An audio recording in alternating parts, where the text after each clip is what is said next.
Bonjour, c'est Mario Chabot puis Linda René. Aujourd'hui, on va parler. D'une des clés de la résilience qui est de se réconcilier avec son passé. Euh, Pas sou- toujours une chose facile, ça. Souvent, quand on regarde en arrière, soit qu'on a des regrets, il y a des choses qui ne se sont pas passées comme on aurait voulu. Et puis, vous remarquez que quand vous regardez en arrière, mettons que vous avez fait, entre guillemets, ce qu'on appellerait une erreur, euh, là, vous avez toujours le sentiment que là, la réponse était claire. Mais quand vous étiez là, elle n'était pas claire, la réponse. Puis, des fois, il y a toutes sortes d'éléments qui peuvent avoir influencé, qui ont fait que les choses se sont passées comme elles se sont passées. Il y a des gens qui font faillite, il y a des gens qui perdent un enfant parce que, je sais pas, il s'est noyé. C'est tellement facile de se faire des reproches. Quelque part, on voudrait être tout puissant, on voudrait qu'il arrive jamais rien de négatif. Puis, à ce moment-là, on s'en met beaucoup sur les épaules. Puis moi, une des façons de se réconcilier avec son passé, c'est de le faire comme vous le feriez avec un ami. Tu sais, un ami qui va vous appeler, puis qui va vous dire, par exemple, je me sépare, puis tout ça, puis c'est bien de ma faute. En général, vous allez lui dire, ben voyons donc, pourquoi tu t'en mets autant sur les épaules? Tu sais, tu as fait de ton mieux, moi je le sais, puis tout ça. Et puis, on est des humains. Un humain, ça a des forces, puis ça a des faiblesses. Puis des fois, nos faiblesses peuvent faire de nous justement des êtres extraordinaires si on les accepte. Se réconcilier avec son passé aussi, c'est se réconcilier avec les limites qu'on a pu vivre dans notre vie.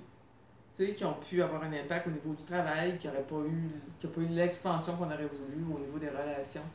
Et puis, je dis qu'il faut retirer de ça une expérience parce que quand on n'apprend pas, quand on a encore le sentiment qu'on a subi quelque chose, ben on reste dans le passé. Puis on risque de le revivre. Puis on risque presque de le revivre ad nauseum parce que c'est comme une espèce de cassette sans fin. On la revit. Et j'entends des gens qui vivent encore beaucoup de ressentiments. Puis on dirait qu'on s'imagine des fois, c'est comme si, à force de regretter, que ça va l'annuler. Ah non, non, non. Ou à force de se taper dessus, ou à force de taper virtuellement sur l'autre, même, parce qu'on ne peut pas vraiment taper dessus, des fois, il nécessite ça. C'est pas la solution, hein? C'est pas la solution. Moi, j'ai expérimenté ça, puis non, non, c'est pas comme ça que ça marche. Tu sais. Se réconcilier avec son passé, c'est en même temps tirer un trait, ça c'est en arrière. Maintenant, je suis ici, puis en avant. Puis aussi, de s'arrêter un instant puis de savoir qu'est-ce que tu as appris de cette situation-là pour pas la recommencer. Ben, effectivement.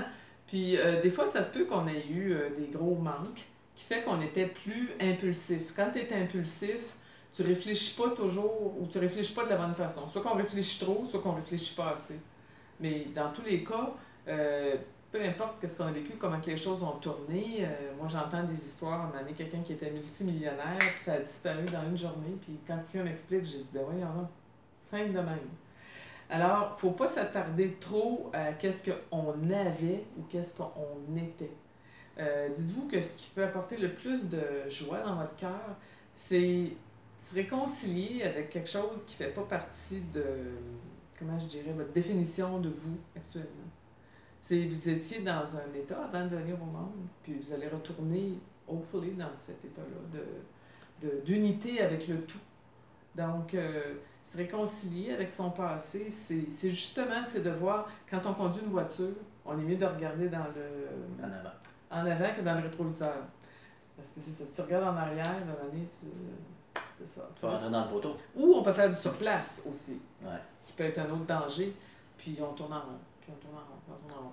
Alors, c'est ça, se réconcilier, puis écrire parfois, par exemple, mettons dans les 5 dernières années, quelles sont les choses où vous avez progressé. Et moi, la première fois que j'ai fait cet exercice-là, j'avais vécu 5 années extrêmement difficiles.